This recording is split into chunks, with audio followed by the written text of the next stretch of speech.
Well, guys, we are back for another episode of the Liberal Asshole Show, episode 36. And how about this? We did it within the next week instead of usually waiting 2 weeks apart because we thought that we should get to this stuff pretty quickly. So, what are today's topics? Why people won't get vaccinated. Reading Putin's Gamble article. Hassan defending racism against whites. Kyle's Ukraine crisis video. TLDR's Ukraine video. Thailand decriminalizing weed. Supreme Court judge retirement. France bans conversion therapy. And how to deal with Biden honestly. So, unfortunately, we're kind of in a bit of a time limit. So, what do you want to start off with first? Let's start with why people won't get vaccinated. Alright, so Kyle actually did a video recently, when I get to the topics, he did a video on a poll that talked about why people refuse to get vaccinated. They did a poll of why, like what's the reason. So, here we go. Have an amazing new poll that came out from the Kaiser Family Foundation on vaccines. So take a look at this here. About half of unvaccinated adults say nothing will convince them to get a COVID-19 vaccine. Nothing, 48% would convince them. More research or transparency, 12%. If it were required for work / if it were mandatory, 6%. Money and large sums of money, 5%. If a doctor recommended it, 3%. If it prevented 100% of infections, 3%. So obviously the plurality, almost a majority, say nothing is going to convince me. Nothing. No surprise. Nearly 50%. There's absolutely nothing you could say to me, or no amount of research or evidence or data that would push me in everything about COVID. The direction of getting the vaccine. That's really astounding. Now, by the way, I don't really believe all of the numbers. Or an Anthony Fauci created bioweapon, with Anthony Fauci being patient zero. Here, I think some of them are underreported, and we could talk about that more in a second, but yes. Let me continue to show you the graphs here. So this one is Switzerland. COVID-19 weekly death rate by vaccination status, all ages. Unvaccinated people, there are 13 deaths per 100,000 people for unvaccinated people. 1.44 for fully vaccinated, no booster, and then 0.27 for fully vaccinated plus booster. Let's go to the next one.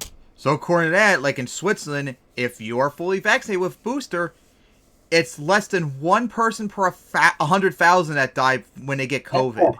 Compared to otherwise, it's 13. Mm-hmm. That's a massive drop-off. That's why you should get vaccinated, all of you that still don't want to.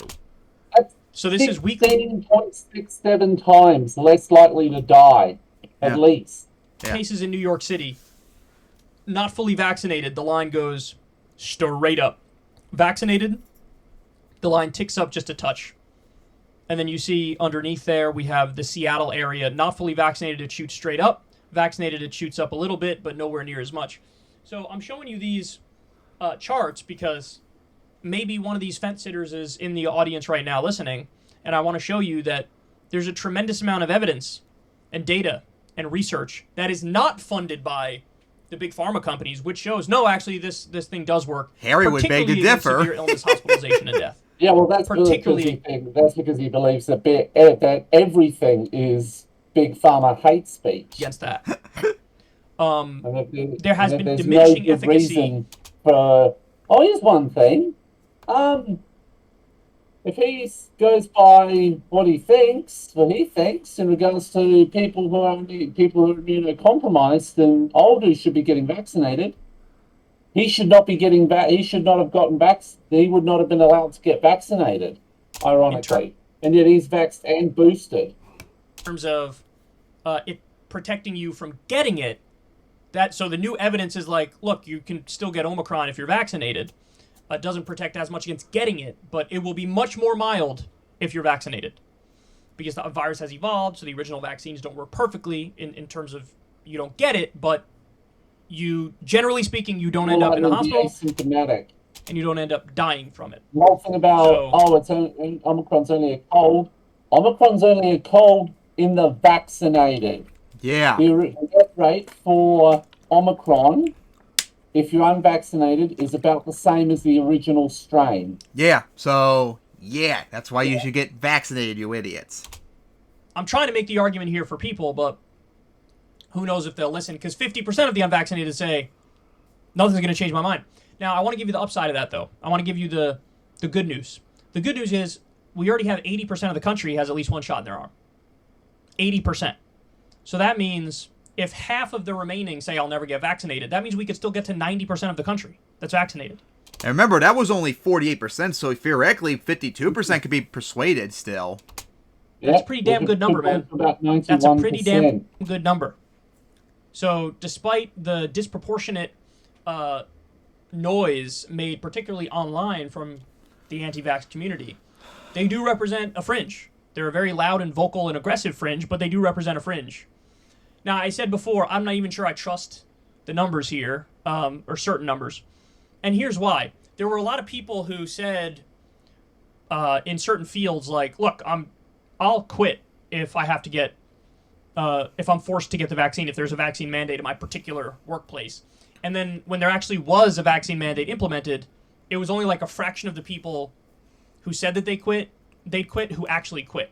I think there was one with police officers, and there were like thousands who said, look, man, I'll quit if you do this. But then of the thousands, only like 6 people actually quit. So, and so I think when it's, 5% of people say money will get me to change my mind, I actually think it's more than that. I actually think if you really offered people $100 or $200 to get vaccinated. Yeah, that's why I said before, if money can convince people to give them like pretty much anything they want. Make it a number so high that even the people that don't want to may reconsider. Yep. For the record, with Omicron, just a note here, Australia, heading into the Omicron wave, had about 70-odd thousand cases, 75,000. We've now got 2.5 million cases. But here's the thing. Do you want to know what the number for our deadliest day of the pandemic is? Couple thousand? No, in one day, the most amount of deaths we've had was on Australia Day. 105. Wow. Pretty impressive compared to us. Mm-hmm. Yes. In fact, Australia has only had 3,500 deaths due to COVID, despite having 2.47 million cases. Because we've got a 90%, an 80, like a not 85% vaccination rate. Like 16 and plus are over. 18 plus is 90%. And 16 and plus is just under 80%. And it's something like and then it's like a little bit less for 12 to 15. And I think we're like nearly half for 5 to 11-year-olds. It would be way more than 5% who changed their mind and they would go get vaccinated because, look, people need money. People need money. Same thing with 6% say if it was required for work, I'd do it. I think that number would actually be higher too. 84% of Australia's entire population has been vaccinated, at least one dose. But it's 78.5% of our entire population vaccinated. For the record, our vaccination recommendations goes all the way down to 5-year-olds, with 5 to 11 getting about a third. And we've got over a quarter of our population, including me, boosted. That's a lot better than America, that's for sure. I do. But having said all that, there are some who under no circumstances would get it, and that means, having a principled stance against getting the vaccine is so weird to me, because that is no different than having a principled stance against therapeutic. Because people there are some side effects sometimes with the vaccine. I always wonder about the people that refuse to get the COVID vaccine, if they're willing to take other vaccines. What do you think? That's one thing I'm very curious about. Because are they really anti-vaxxers, or are they just anti the COVID vaccine because of idiots on the right and Trump pretty much telling them it's bad? That's what I think it depends. Dorr, for instance. He went anti-COVID vax on after he had an adverse reaction to the second Moderna shot. And yeah. And then of course Kyle covered 6% said they would only take it if the vax mandates were in. And then what was the third one? Oh, if there was more research done and stuff like that. You'll probably throw them in the never thing category anyway. Yep. Well, Like, I remember that one video where we covered about Trumpsters, that when Trump told them that they should get vaccinated and he's vaccinated, and they're like, and remember one woman was like, I want like studies like 10 years in the future and all that crap. Like, yeah, basically, I mean, that means they can put them in the nothing will convince me. yeah. So yeah, when it comes to this, we need to get the remain like 48% to still try and get it, and there are ways we see we can get them. Maybe business do their own vax mandates instead of like the government does it, since, as Kyle covered, most people would say it either are lying, bluffing, or eventually cave. 2, give them more money to do it, which will probably work definitely. And then the other one, I guess you could provide more tests, but I eventually wonder, like that one person we talked about, like there's amount of testing that's just not going to convince anyone no matter what. But if you need more testing, then I guess do more studies and research on it to show you that they work. But Okay, well, no amount of research will ever be enough for most of them. Effects with any sort of treatment when you're sick. Some percentage of the population will have some reaction to some treatment that's not good. So, but would anybody say, I have a principled opposition to antibiotics? Under no circumstance will I ever get it. No matter what the evidence says, no matter what the studies and the data says about how well it works, I will not do it. Nothing will change my mind. We'd all look at that like that is literally the most bullheaded, idiotic thing I've ever heard. But with vaccines, we've just come to like sort of passively accept it. Like, yeah, of course. That's wild to me, man. That's wild to me. That just goes to show you there is, with some segment of the population, they look at like anecdotal stories or bad information from bad sources, and they think that's the whole truth and nothing but the truth, and they refuse to look at any evidence to the contrary. And it's sad. It really is sad, because I feel bad for those people, and it makes me hate our institutions, which didn't communicate effectively enough to convince people, no, seriously, this is the right way to do it, and we can prove to you why. I think the CDC, the FDA, our health officials in this country have been so bad on this that it makes people turn away and go towards other charlatans and con men and frauds who don't know what they're talking about or are giving a misleading picture as to the reality of the situation.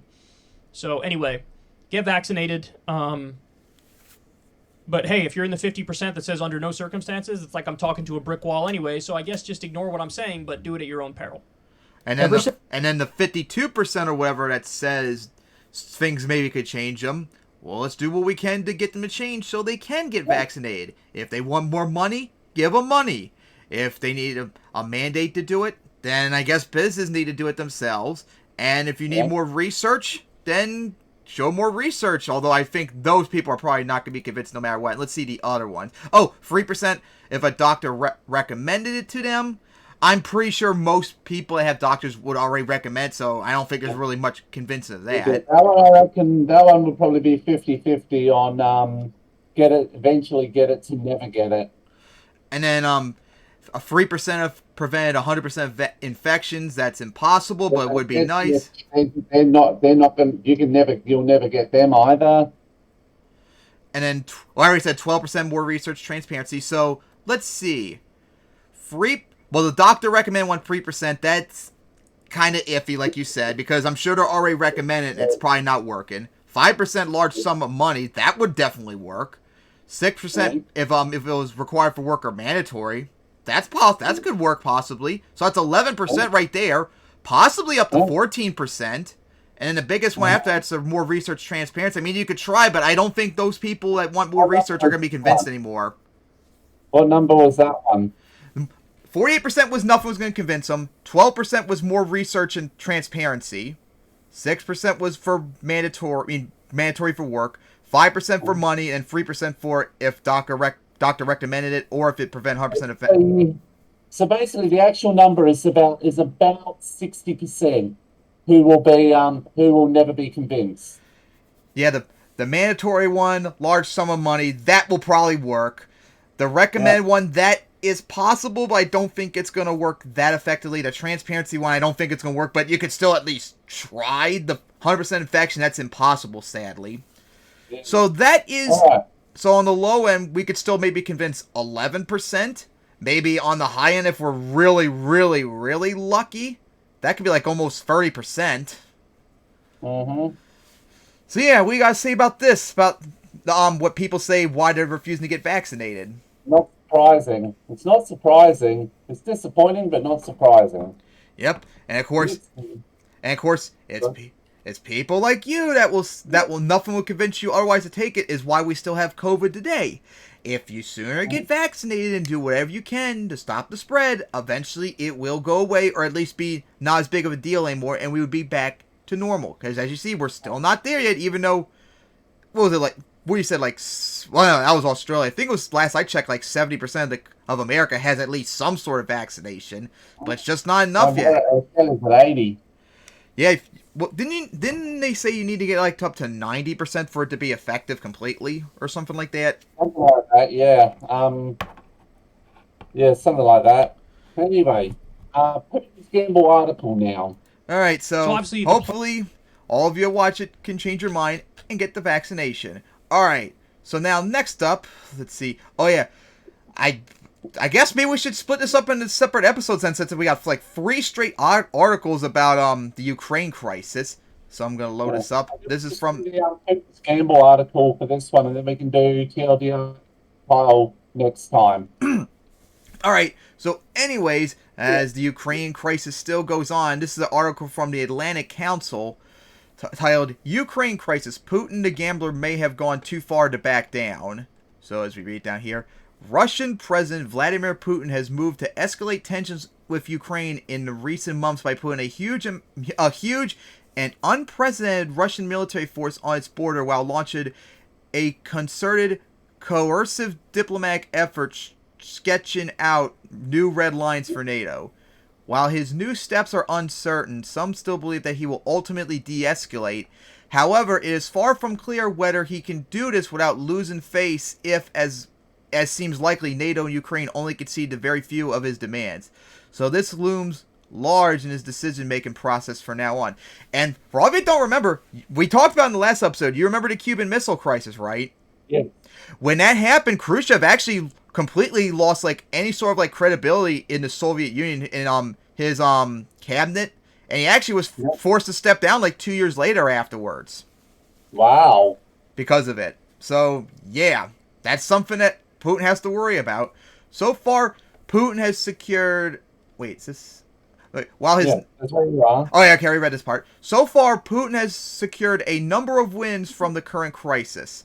He has got the attention of the Biden administration and the West in general. Biden rewarded him with a summit call in late December, while there have also been subsequent, whatever it's pronounced, high-level meetings between Blinken and Lavrov and their deputies. It is important to remember here that the likes of the U.S. National Security Advisor Jake Sullivan has earlier persuaded Biden to pivot to Asia and focus on the free seas, COVID, climate, and China. Instead, this year has been all about Russia. Putin has made clear that he is not just a footnote in U.S. foreign policy, but remains the first chapter and maybe an entire book to be written later this year. Putin has enhanced his image as a guy who calls the shots and the poker player with all the cards. More than ever, he seems as a leader who everyone has to contend with when they want solutions to geopolitical problems that he typically creates himself. As we talked about during this entire thing when the crisis happens, Russia is not someone you could just dismiss. You have to take their concerns into account. Like, that's something like idiots like Vosh stupidly ignore because he's retarded. Alright, so next part, as we're going here. He has also forced NATO to focus on security challenges in Europe by setting outrageous red lines in terms of no NATO deployments to members that joined after 1997. He has made people question further enlargement, particularly to Ukraine. That was one of the things, too. He didn't want just, like, Ukraine to never join NATO. As we talked about in the last episode, I actually looked up afterwards since we did an episode. He wanted NATO to completely leave and kick out like all the members that joined NATO after 1997, which basically all of the Soviet bloc at the time. Yep. The Baltic states, Poland, The Baltic, Balkan states too. Yep, all of the Balkan states, Bosnia, Herzegovina, Serbia, the ones that have joined at least, that being Bulgaria and Basically, it would go back. Romania, So basically, Russia wants NATO to go Montenegro, back, Bosnia, Herzegovina, Albania, and all the Baltic states except for Greece. and Turkey Because too, Greece actually joined in and 52 from and, what I can see here. and Turkey too. So Yeah, yeah, in Turkey. so Yeah. Russia wants NATO to go back to the former countries it was before 1997, which was pretty much just all of Western Europe and Greece and Turkey, pretty much. And of course, we'll talk about that probably next time when we talk about the two videos to get more into detail of that. Let's see, where's the next? Okay, we go down here.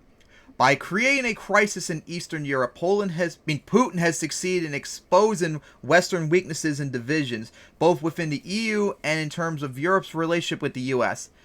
Herein notes Emmanuel Macron's ludicrous idea that Europe can decide on its own security arrangements. How does the French president hope to defend Europe against Moscow's overwhelming conventional military superiority without US troops? Honestly, I wonder what you think about this. If it's just a conventional war and like no nuclear weapons, I think all of Europe could probably beat Russia head straight on. What do you think? Yeah, I reckon it would probably take all of NATO, most of the NATO countries. So that would include like Greece and the Neo-Ottoman Empire. But probably could push Russia back into their lands. Yeah, I reckon they'd probably, like initially, just due to sheer thing, they'd probably take the Baltic states and probably, if they really pushed, they'd probably be able to take Ukraine and march on like Poland and that. But that'd probably be at the point where they'd get stopped. yeah, And then they'd push back yeah. and at least reclaim Ukraine and the Baltic states. Like, guys, I don't know what would happen with. I reckon the Russians would probably really dig in regards to Belarus. yeah, like, guys, Europe is not weak.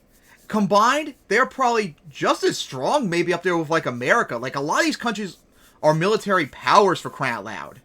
Like, them alone, I think Russia could probably just... I mean, I think they could beat Russia in a conventional war with no nuclear weapons. Hell, maybe even without American help. So, yeah, it's not actually that ludicrous for Macron to consider, maybe Europe should try and form their own security geopolitical stuff instead of just relying on America. The crisis... That's what they should be doing. Yeah. I don't know why they need to thing with America.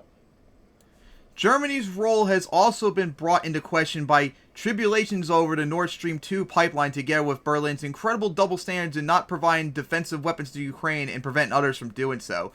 That's because they're trying to not escalate the crisis. That's why, and of course, you all, if you don't know, Germany and Russia have like a weird, complicated like relationship between them. If y'all don't know that. Oh yeah. So it's not 10 years of history will kind of do that. Yeah. Meanwhile, energy prices have been driven higher by the current geopolitical crisis, helping improve Russia's balance sheet. That said, this could have been achieved without the military escalation and by just restricting energy supplies to Europe, which also seems to have been done according to the IEA chief. And also, because of this crisis, Europe is actually considering not buying as much natural gas from Russia anymore, instead getting it from America, which is is smart. That way it weakens Russia, remember. Alright, next one. The crisis has allowed Putin to highlight Russia's significant military capacity to the world and demonstrates his willingness to use it in support of coercive diplomacy. The buildup among the border of Ukraine has served as a showcase for the huge upgrade achieved thanks to the investments made by the Russian military over the past decade. However, this impressive vision of military might has not yet passed the ultimate test of efficiency in action, and might still be a well, I don't know how to pronounce that. Regardless, Russia is still nowhere near as strong as it was when it was the Soviet Union. They are still very weak. Their economy is bad. Their population is stagnant. Like, they're not in a very good shape to be able to probably get out of this in a war. Combined countries of, let me just give this a moment here. This side. I combine the populations of 73. Oh, 83. Germany, France, Italy, Spain, Poland, Romania, the Netherlands, Belgium, Czechia, Greece, Portugal, Sweden, Hungary, give me a moment, Austria, Bulgaria, Denmark, and those countries. And I got basically 415 million people. And Russia only has Russia, Russia has like 140 million. 146 million. And of course, So yeah, it's like 3 times the population. Not only that, all their commies in most circumstances are better than Russia's, and their technology is militarily is much more advanced thanks to America supporting them. So yeah, if Russia was to do this like war shit, it's not gonna get out of it like simple like that, like everyone thinks they are. They're gonna suffer immensely. These are all clear wins for Putin, even if he chooses not to go forward. But what does the other side of the ledger? If the Russian leader does not proceed with some form of military action in the weeks ahead, his bluff would have been called. Critics would inevitably say that while he was able to move thousands of troops up to the border and make threats, he lacked the gumption to pull the trigger. He had the chance to take Ukraine, and he bottled it. They would argue as well. Any further attempt to threaten any major escalation may not be taken seriously. I don't really know if I would really call that really a bluff, because he and pretty much the Russian government has said from the very start that we're not invading Ukraine. So would that be, if he pulled back enough and happened, would that really be a bluff? Or like he's lying? Not really. So yeah, I don't think that's really convincing. Most likely, honestly, I just think like for quite a while, Putin's gonna hold it where he is, and then very slowly back down. Yeah. Not backing away from by backing away from a military escalation, Putin would risk being accused of failing to secure serious concessions on Ukraine or from NATO. He would be seen as a man who talks a lot and threatens, but when faced with a tough response from the other side, eventually backs down. While exposing divisions in the West, Putin's coercive diplomacy has shown him to be the main threat to European security. Even in Germany and France, the PR campaign has been lost by Putin and public opinion has shifted against him. Yeah, that's another thing too. Like, this whole thing about, like, Russia doesn't want Ukraine to join NATO. This whole crisis, anything is going to make that not only more likely to happen, not only is it going to make all the other countries support NATO more, hell, them doing this now actually encouraged neutral countries like Sweden and Finland to maybe reconsider and join NATO. Yep, made it worse and made NATO even more horrific. When we should be redoing it, so it's mostly really like basically NATO in its present form has to go. Now, if you really want to replace it with a defensive thing between European nations, sure, you've got the EU for that. Yeah. So yeah, this actually makes it worse for them. So that was definitely, if Putin was trying to prevent this from happening, he definitely backfired immensely. The crisis and the pressures put on energy markets in Europe will reinforce the view that Russia is an unreliable energy supplier, which we already talked about. Irrespective of the ongoing debate over the Nord Stream 2 pipeline, this will accelerate Europe's diversification away from Russian energy and Russian trade in general, weakening the Russian economy and increasing its dependence on China. This might not be particularly appealing to Putin, as Russia faces a long-term security threat from China in the Far East. So yeah, this also hurt them economically too. Yep. You're just going to make America stronger too, and Europe less dependent on you. And that's going to make China stronger as well. Which also could be a threat to Russia in the future, remember, even though they're allies. Yeah. Crucially, Russia and China are like an old married couple. Yeah. We're basically allies, but we fucking hate each other. And they almost started a war, World War III between each other in the 60s, remember? Mm-hmm. Crucially, Ukraine has not buckled under Kremlin pressure. Instead, Putin's military buildup and the threat of a full-scale invasion has cemented opposition to Russia in the country. Ukrainians have rallied in large numbers to join self-defense units, while the West has come out clearly in defense of Ukrainian sovereignty and the country's right to self-determination. Ukraine is currently being rearmed at an accelerated pace, despite this being one of Russia's main concerns. Ukraine is now considerably better able to defend itself than the beginning of the crisis just a few months ago. U.S. military aid has increased while Britain, the Baltic states, Poland, Canada, and Czechs, and the Dutch have all stepped up military support and vowed to do so. As a result, the cost of any Russian military victory in Ukraine is now likely to be significantly higher. The cost, I mean to say. Which, no shit, we already talked about that for the last few months about this crisis.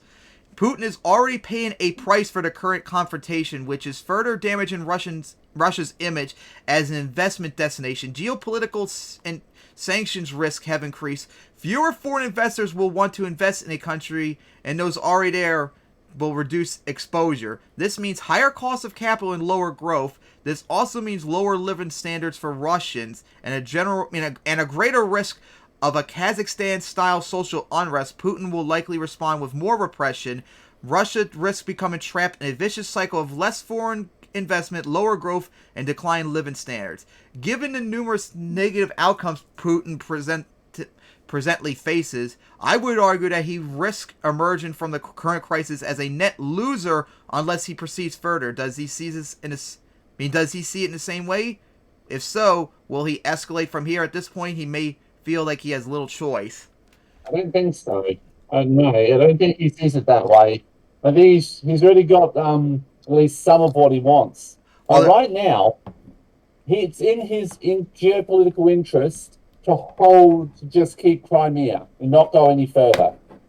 Yeah. Because he does that, the Ukraine can never join NATO. And if he does invade, that would pretty much guarantee that they would be definitely probably joining NATO. Yep. And then, of course... they'll guarantee they'll join NATO. And they'll probably eventually retake Crimea. So, it wouldn't work. Yeah, so... Like we said, if Putin wanted to prevent Ukraine from joining NATO, this crisis has done the exact opposite so far. Yep. The only thing I can say is... hopefully no, war or anything breaks out, and if it does, hopefully maybe he faces the same fate as Khrushchev did, and maybe he gets replaced by someone who's more reasonable, rational, and such. We can only hope. Alright. Yeah, I hope so. So I think... we're going to jump to Sun defending racism against whites. Alright, so we'll talk about the rest, two videos we wanted to talk about Ukraine in the next episode. So this one really, really got on my nerves. So, of course, where's the video at? As we all know, Hassan is a progressive Twitch tuber, and I really, really don't like him. I think he's fucking stupid, and this video pretty much cements it. I guess one of his friends actually had a conservative TikToker on, and one of the things that came up was the usage of cracker, as we talked about several episodes ago, and when he got banned for saying it, and he was still crying about it. And this video, oh my god, it was completely broken his son fucker's brain. Yep, it's just finish off what brain he had. In other words that I can't. So, anyways, I clipped this video from the surfs. From an hour-long video watching this, so here we go about the discussion of, the use of cracker, and oh god, Hassan really shat the bed hard here. In other words that I can't say on Twitch because I got banned. I got banned on Twitch for 7 days for saying... I'm a free speaker, I wouldn't have banned you. It's crazy. Well, they banned him for saying, an anti-white slur, Which is crazy. No, legit, they banned for that? But if they're gonna ban people for other words, then fuck yeah, ban them for that. Fuck yeah. So you're for more censorship? No, if they're gonna ban people for other words, then it should be universal. If we're not, but I'm for no banning. But that moment when a conservative TikToker makes more reasonable sense than Hassan. That's pretty sad. So yeah, Hassan... since you say you defend terms of services, guess what? Twitch's TOS says you can't use slurs. And guess what? Cracker is a Merriam-Webster dictionary defined racial slur. So, yeah, if you use it, guess what? You're gonna get banned. Mostly used by black separatists. So, yeah, if you use it, you're gonna get banned. So, cry more. Don't like it, then don't say it on Twitch, you fucking idiot. Do you agree? not you get special rights because you're hating on white people. I unironically think you should get special rights for hating on white people. He thinks you should get special treatment on Twitch for hating on white people.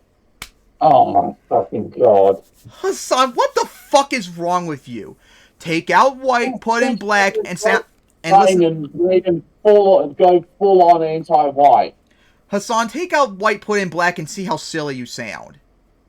He won't because he's an idiot, and the Twitch ban broke his brain. Now you know why I've hated him for years. Because of stupid shit like this. God damn. 100%. They should actually. I know. They should actually elevate you. If you make fun of white people, they should. Like, what do you mean? Elevate you on Twitch if you make fun of white people. Hassan, do you have any idea how unbelievably racist that sounds? But someone. No, he doesn't. Well, funny enough, the conservative TikToker actually points that out to him, and he's gonna make a stupid argument. What are you gonna police my speech? I'm fucking white. Wait, why was... And I don't want to hear you, Lance. Sorry. That's the thing. If they ban him for saying like anti-white slurs, they're saying like, oh, he's not white. Yeah. But Turkey's in the European Union. That's No, why. it's not. Middle Eastern isn't white. No, it's not. It's in NATO. They keep trying to I woke up earlier. It's a sore. It's a sore spot for Turks. My bad. I misspoke. I know you're not in the EU. I think you should be. I want to go so Turkey bad. seems sick. They'll love you in Turkey. Yeah. Oh, I would love that. Okay, so wait, what was I gonna say? What were we talking about before? Fuck. Oh, anti-white slurs. Music. Yeah, anti-white slurs. I think yes, it should be allowed, and also not only that, but they should like give me more money when I say anti-white slurs. Like, they should be like. Give me more money if I use anti-white slurs. Hey, thank you for admitting it's a slur. Thank you for admitting it. I appreciate that. Because before you denied that it was a slur. Like I said, it's broken. The Twitch ban broke his fucking brain. God so damn, you're retarded. Going full on the anti-white stuff, and it's like, you're not being edgy, you're not being funny, you're just being racist, cringy. Funny enough, against himself too. Of course. Oh my. Of course. And funny enough, what you said, he's actually going to bring that up. It just gets worse and worse. Thank you. Here's a check. That's how it should work. Then other anti-ethnic slurs should be allowed? No. I mean, yes, but like, except for the ones that you know. Except what? Except what? The K one. So he thinks you should be allowed to say cracker, but other racial slurs, no. Oh. Hassan, I already know what he's gonna say because we already talked about this before. Like, you can't say cracker and N-word are the same. The N-word is worse. Okay, I can concede that it's worse and it has a historical usage for racism, but I don't care in that regard. Cracker is still a dictionary-defined slur. So because of that, if you're against using slurs, cracker is also included too. So, cry more. I don't care if it wasn't used to actually discriminate against white people like the N-word was, and I don't care if whites are not going to be able to probably face the same form of racism that blacks in America had to deal with. It's still a slur. All that is irrelevant to me. So yeah, if you're against slur uses, cracker also included too. I don't know. I think I should be able to Anyway, not the term cracker by black separatists to express frustration in the whites that they don't like because of the historical shit that we did to them. But like, I don't know. And then there's that Sun is now using it a lot, and I'm like, oh, Sun. Yes. Why? Yeah, Son You're is. already fucked up, you're making yourself even worse, as if that's fucking possible. No, he doesn't even know. I'm Jewish, I can say it. He's saying he, as a Jewish person, like, he should be able to say it. I shouldn't be able to say it. If you're Muslim, you should actually not be able to say it. Yeah. Yes.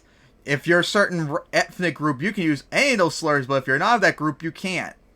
Oh my fucking god. Do you not realize that's racist within itself? You can say.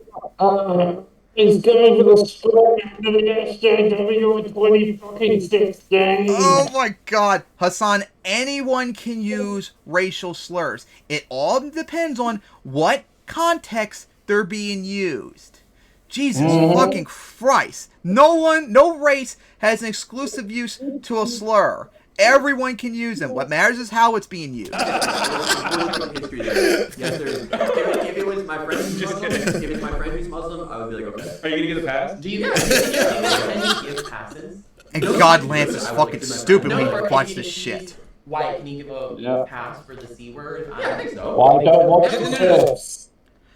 Yeah, Lance, when you're watching this shit, can you stop fucking busting your ass out laughing all the time and just let them talk and shit like that? And if you're gonna do a laughing, can you please like pause the video and then explain some instead of just laughing and overriding what they're saying? Also, what's so funny about what they're saying unless you're laughing a cringy way? But I highly doubt you are.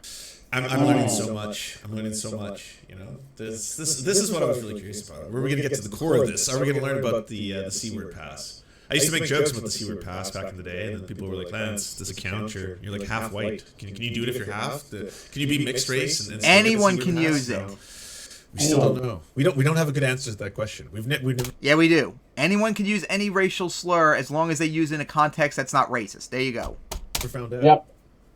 The C-word pass is universal. It's a ridiculous one that people are doing. It's like no one has ever been mad. No one has ever actually been mad. But since y'all ramped up the anti-free speech shit, we're ramping up the... What's the K-word?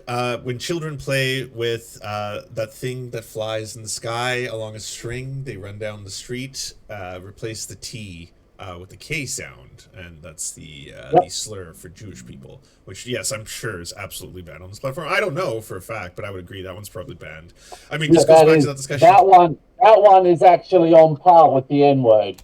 Remember when we were talking about this all back in the day? And I was trying to explain to people that the reason I do not think that the C slur should be a bannable offense is that, unlike other slurs, it doesn't directly contribute to the racial oppression of white people. Slur tier list. Yep. I do a slur tier. Yep, Lance actually does advocate for this part right here. Why, if you were trying to protect people for safety on this platform, you wouldn't want to do or use words and language that contributed towards their existing oppression. That would be my argument as to if I was doing the TOS, if I was doing this, it's not just because it's a hierarchy. Oh my God, yep, he actually did. See, told you. Of how racial slur tier list. Feel bad. Now you know how I felt when I had to watch this 3 times to film it. Naughty, I think the language itself sounds or anything like that. That would be my explanation as to. Lance, here's what you do when it comes to slurs. Anyone should be able to say it, as long as it's not used in a racial context. Otherwise, it should be allowed. And if you are going to ban racial slurs, okay, you gotta ban everything. And that includes cracker, which you said you did not think it deserves to be banned because you don't think it actually causes racism. I don't care if it causes racism. It's still a slur, so it has to go then by your own logic. God damn. Anti-white stuff. Do you think white people are under attack? I totally do. You're I think the C word should be banned. No, I've been fighting for that for weeks.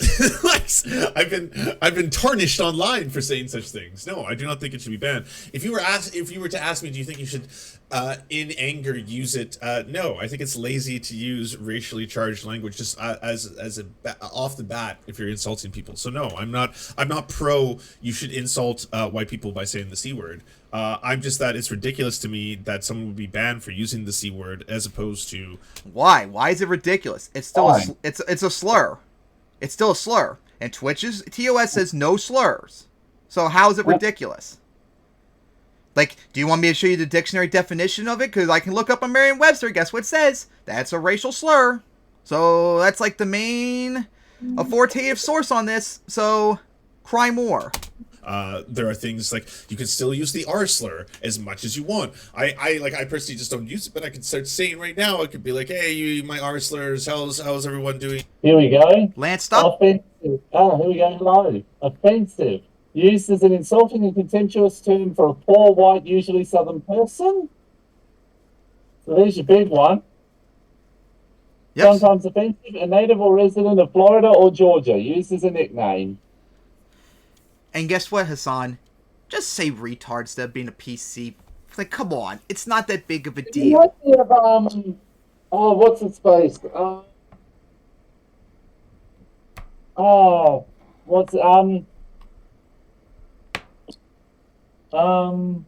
John Doyle, when he says, heck off, Tommy.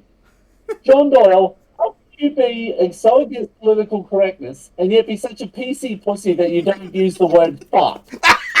True. Seriously. He does. Yeah, I know. Look up Joker and he says heck off Tommy instead of fuck off I Tommy. know because I see Hannah and Jake talk about him all the time. Howard, look at these 3 R's down here. I'm an R, you're an R. We're all, like, I'm a that'll be fine. retard. You're a Twitch retard. would We're just all be bad retards. enough, you know? Quit crying, We'll just be like, yeah, Lance. It's not that big that's of a deal fine. to use it. Yeah. As long as you're not using it to discriminate against like people with mental disabilities. There's nothing wrong with using retard. So get over it. Demented. Okay. You think white people are under attack? I It's do. good. No. No. So you're sitting on here you're like, yeah, F white people. Can you imagine if you did that about one other group? Yeah, it would be bad and wrong. Yeah. So Yeah, it would be bad and wrong, but that also applies to whites too, Hassan. You fucking idiot. But it's funny when it's funny and cool and good. Okay, when it's for white Here we go. people. Yeah, it would be bad and wrong. yeah. So it's But bad it's with funny white when people. it's funny and cool and good. Okay, when it's for white it people. used to. It's funny and cool and good to use racial slurs against whites and be anti-white. Oh my fucking god! Hassan, you're defending racism, you retard. What is the matter with you? Dude. God, Twitch's ban really did break your brain.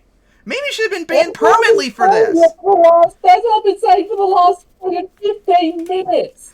You're just defending racism because you think it's funny, edgy, and cool, and good somehow. How is it cool to defend racism? How are you this stupid? Idiot. Because he's an anti-white racist idiot, that's why. Like, how are you this fucking dumb? No wonder Sargon of Akkad destroyed you when you were on Destiny. When you're this stupid. No wonder Jake got rid of him. Yeah. God, when it's bad even for your own uncle. Dude! That's... Yeah. Like, for anyone's watching, we're progressives.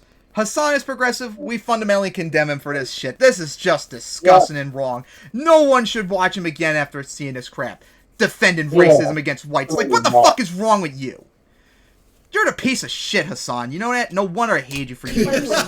Everyone, when you can make like no, it was funny when it was universal. You could make fun of everyone. He's a fucking whiny, emotional baby that gets obliterated when his emotions get the best of him, like when Carl destroyed that you him. can only make fun of white people. Like, oh, like that's low hanging fruit. Like come up with a No, I agree. You know, that's what I'm saying. I It's just, agree. like, I it's agree. not I agree with funny. that. I think it's like super basic, which is why like, you know, we should adopt the European style racism, which is like, Man, the power to have like a 30 or 40K stream where you don't have to worry about like, you know, when they take me down, it's an event, you know? Like, I'm not talking about myself, but if they take down Hassan, that's an event. That's like, holy shit, it's going to make news. Everyone's going to be like, why did he get banned? Blah, blah, blah. Oh, yeah, it's because he said the C. It's because he said the C word. Oh, shit, Kotaku article upcoming. Whoa, it's in the Washington Post. Holy shit. This is all about censorship and language.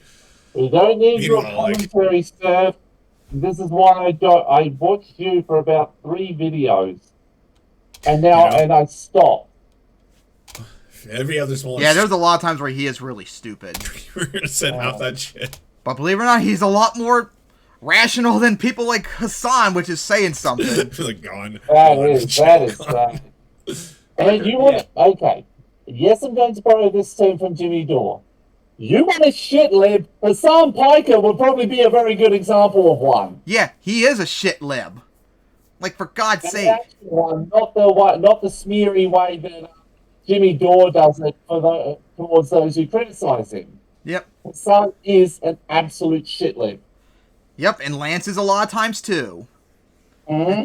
And then I really do hate to say sometimes, Vosh is definitely a shit lib a lot of times. I don't really want to... What I think we need to do is we need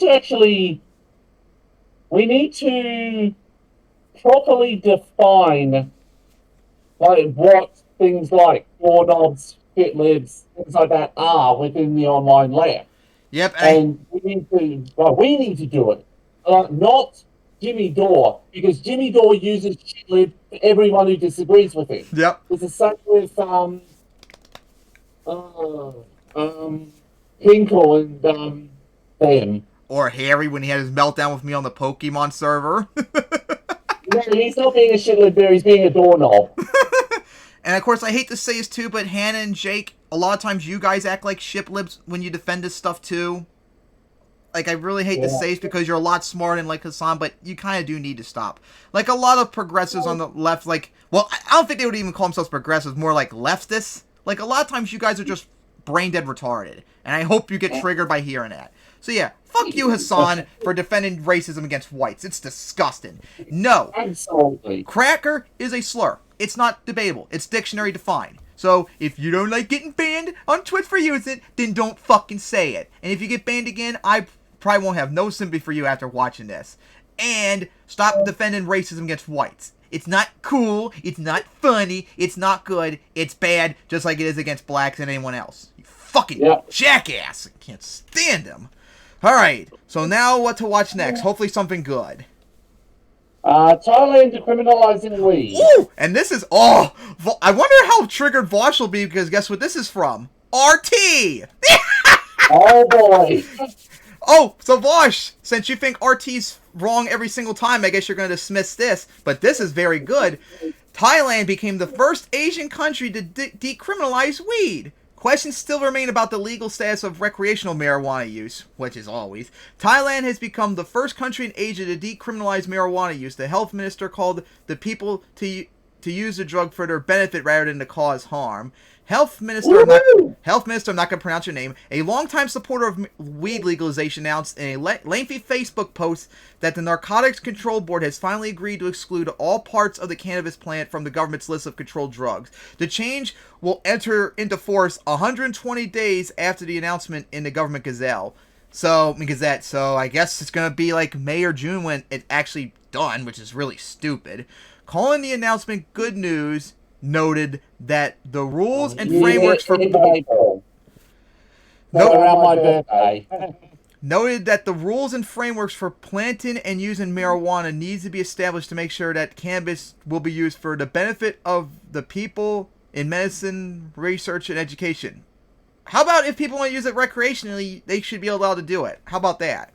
The rules will be part of the Marijuana and Hemp Act, which whoever pledged to propose in Parliament on Wednesday, and which greenlights the growing of cannabis at home after the first notification of local governments. Licenses will be required to use marijuana for commercial purposes. Please do not use it to cause harm, they said. However, the minister did not clarify how the changes will affect the legal status of the drug's recreational usage, which is currently in a gray area. The Associated Press reported that local police and lawyers are unsure if possession of marijuana remains an offense subject to arrest. Marijuana was the first legalized form of medical use in research in Thailand in 2020. I mean, this is good. Just hopefully they go all the way to make it legal recreationally. Hard. If I remember correctly, hang on, I'm going to check something here. Because, unfortunately, like my state, it's still only legal medical use. So you can't get recreationally, which triggers my mom so much immensely. Because she needs that weed badly. And what were you looking up? I'm looking something up, yeah. I'm hard. Okay, medical. Okay, so that means they're about the level for they're about the level that is in Australia, where medical marijuana is legal, but recreational use in most states is illegal. Whereas in Maryland, at least, it's medical marijuana's been legal since 2014, but recreational still like a fine and stuff like that. Oh my god! Yeah. I mean, this is a good step for him. First Asian country to do this. I thought there was I could have sworn I remember seeing another one before that did this. Hopefully, Kyle will cover this very soon in the future. Thailand of all places, pretty authoritarian place, but hey, they did the right thing for once. Now, hopefully, they go all the way. All right, so that was a quick one on the way. Now what? What? And then now some for the Supreme Court judge retirement. Oh yeah, where's that? If I even put an article on it. Oh no, I didn't. But anyways, let me find that picture again.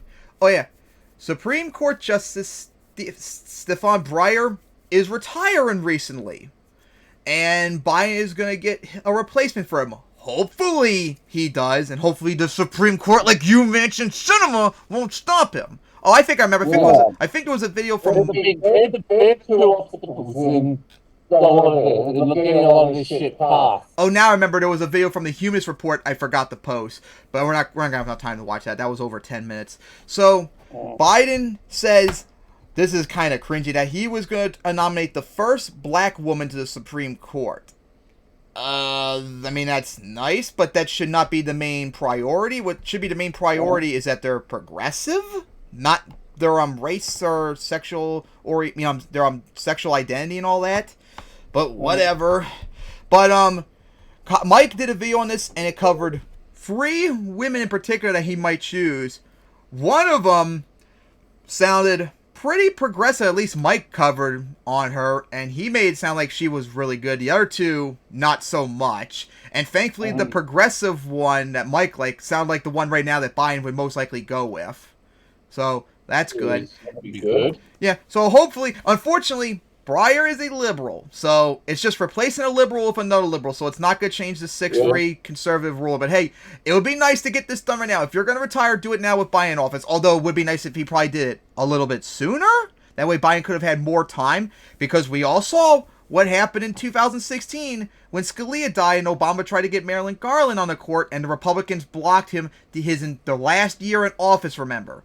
So if you're going to retire, you should have done it much sooner. That way, if the Republicans and Manchin Cinema do somehow stop Biden, it would at least provide enough time to maybe get something done before the Democrats probably lose in 2022. Yeah, before they get steamrolled. So yeah, that's pretty good. Now, hopefully, some of the Supreme Court, the conservative ones will hurry up and die or retire so we can replace them too and get back to a more reasonable court system, for crying out loud. Oh my god. Who's the next oldest one after the one who's just retired? The oldest? Is it one of the conservative ones? Let's see. Age. Breyer's the oldest at 83. Yeah, Clarence Thomas is the next oldest at 73. Okay. John G. Roberts. He's 67. Thomas? Thomas is 73. Yeah, and Breyer's the one retired. There's quite a few around the 70s, so maybe? Well, they're not going to most likely retire, especially with Biden. So, I hate to be a dick, but could you please die already so we can replace you? And get back to a court that actually is reasonable? So yeah, we got to see about this. Good timing to retire, but it probably would have been better if you retired as soon as Biden became president. Oh yeah, maybe we'll cover this when I get Mike's video up here soon. So yeah, we need to apply pressure. Mike actually covered this about Manchin Cinema. He actually talked about the odds of them maybe blocking him are lower than other times because they've nominated all of other Biden's court judges throughout the year, so maybe they won't put up as big of a stink this time. But if they do, we need to make sure they face just as much pressure as we had to do with everything else. As hard as possible. We cannot let this opportunity. We gotta replace them with a young progressive in there. We can't let this opportunity go by, for crying out loud. So pressure them at all costs if they try to stop us. But of course, it's gonna take. God, it's probably going to be a month or 2 before we actually get a replacement done for a while. So we'll have to wait until then. Yeah. And now for the final topic. France bans conversion therapy. Oh, this is... I'm going to have to deal with Biden honestly to next episode. Unfortunately, I didn't save the article, but it was from RT. And we actually talked about several months ago where Canada banned gay conversion therapy. France just did it now too. And it was passed unanimously. Everyone supported it, and it was awesome. So for all of you might remember when we covered... What? I've got it. Oh, you got the RT article? I'm pretty sure this is it. Oh, yeah. Oh, no, this is not RT, but whatever. We can read really quickly. France has a new law that bans so-called conversion therapies and authorizes jail time and fines for practitioners who use the scientifically discredited practice to attempt to change the sexual orientation or gender identity of the LGBT community. The National Assembly approved a new law unanimously, voted 142 to nothing. Hell yeah. Just like in Canada, too, I think. Tuesday evening. The legislation includes criminal penalties for people who are convicted of trying to convert LGBT people into heterosexuality or traditional gender expectations. The law also opens the possibility for campaigners to file a civil lawsuit on behalf of victims, and advanced hailed in Parliament as a breakthrough for people who hesitant or are unable to alert police themselves. Lawmaker, I'm not going to pronounce her name, who helped steer the law's passage through Parliament, said it will target all those equated in identity or in sexual orientation with sickness. There is nothing to cure, she told the National Assembly. The French government Equalités and Diversity Minister, whatever your name is, described so-called conversion therapy as barbaric and told lawmakers that the suffering they inflict very often leaves permanent marks on bodies and minds. Under the new law, sustained efforts that aim to modify or reprimand sexual orientation or gender identity and which impact physical or mental health of victims are punishable up to 2 years in prison and a €3,000 fine, which is equivalent to $34,000. €30,000 fine. The punishment can increase to 3-year imprisonment and fines up to €45,000 for attempted involvement minors or other particular vulnerable people. Practicing therapy to change a person's sexual orientation is already prohibited in multiple U.S. states and the U.S. Caribbean territory of Puerto Rico. The law will take place in the next 14 days with Macron's sign-off. Macron hailed the passage, just like how they forgot to mention Canada too, which we covered recently. So yeah, this is awesome. We've got that with Australia as well. Several states have also banned gay conversion therapy. I know Victoria has. I believe New South Wales and South Australia has as well. So yeah, as we got a little time to cover this, but for every you might not remember when we talked about this when it came to Canada, gay conversion therapy is the debunked idea that people can change their sexuality and become straight if they go for this therapy. Now, one, that doesn't work because if people are gay, they're just being themselves. And second of all, even worse is what this therapy does. I tried to find a video that Kyle covered years ago about a document on this. I couldn't find it yet. But the shit they did ranged from like really, really silly. Like I remember one time there was a video where people that advocate like ban gay conversion therapy would like smash pillows on couches like screaming no and rocking their victims back and forth. Like, this is help you get the gay out of you, even though you're creepily probably molesting them and all that crap. Yeah. And then horrible things like torture and stuff like that, and just brainwashing crap. Oh god, it's just so bad. There's nothing scientific about it. There's nothing wrong with being gay. You're just being naturally who you are, and this needs to be banned, and that's the end of it. And hey, good on France for finally banning it. Now, hopefully it can be banned everywhere else. So anything you want to say on this before we get going?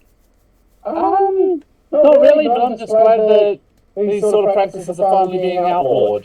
Yes! Eventually you're going to learn there's nothing wrong with being gay. It's no different than being straight or anything else. Just accept who you are, embrace it, and people that don't like it can go cope.